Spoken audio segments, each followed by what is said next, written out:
25 октября в 12 часов я призываю, чтобы массово люди вышли на митинг, не боялись.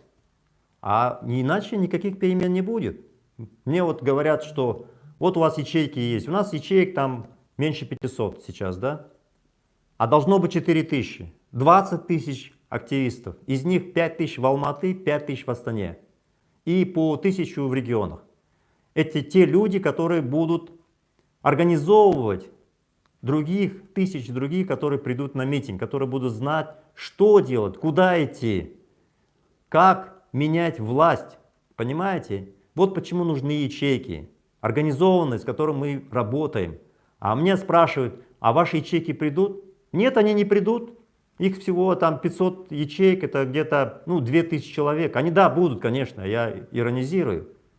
Но вы кто хотите? Какой чужой народ, что пришел на митинги? Марсиане пришли? Сам по себе изменилось? Что значит ваши ячейки придут на митинг? А где вы? Потому что основная масса прячется, боится и думает, что все само по себе изменится. Поэтому у нас перемен нет, поэтому мы отсталые. Только тогда, когда народ активный, завтра во главе страны будут самые талантливые, самые энергичные.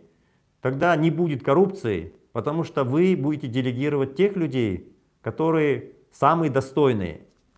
Вот, собственно, причина, почему у нас нет перемен. Нам нужны, чтобы пришли десятки тысяч на эти митинги. Оян казак, көтер басты. Поэтому, уважаемые друзья, смотрим этот фильм «Оян казак, көтер басты» и делаем другой вывод. Пока мы не поменяем режим, пока мы не выгоним их, пока мы, как народ, не возьмем власть в свои руки, все это слезы в никуда. Это обман самого себя. Под носом у нас эта власть пытает людей, миллиардами грабит, а мы вспоминаем, что было 100 лет назад, и неправильные выводы делаем. Боимся идти на митинг, начинаем какие-то слова говорить, ты там сидишь в Париже. Да я в Казахстане это делал, друзья. Только в Казахстане мне дали за это 6 лет, и я что-то там не видел десятков тысяч, которые пришли и бы поддержали. Именно поэтому это все происходит. Именно поэтому Алаш был уничтожен в те годы, 30-е годы. Вы сейчас в учебниках читаете, слезы проливаете, говорите бы, вот если бы тогда их не уничтожили.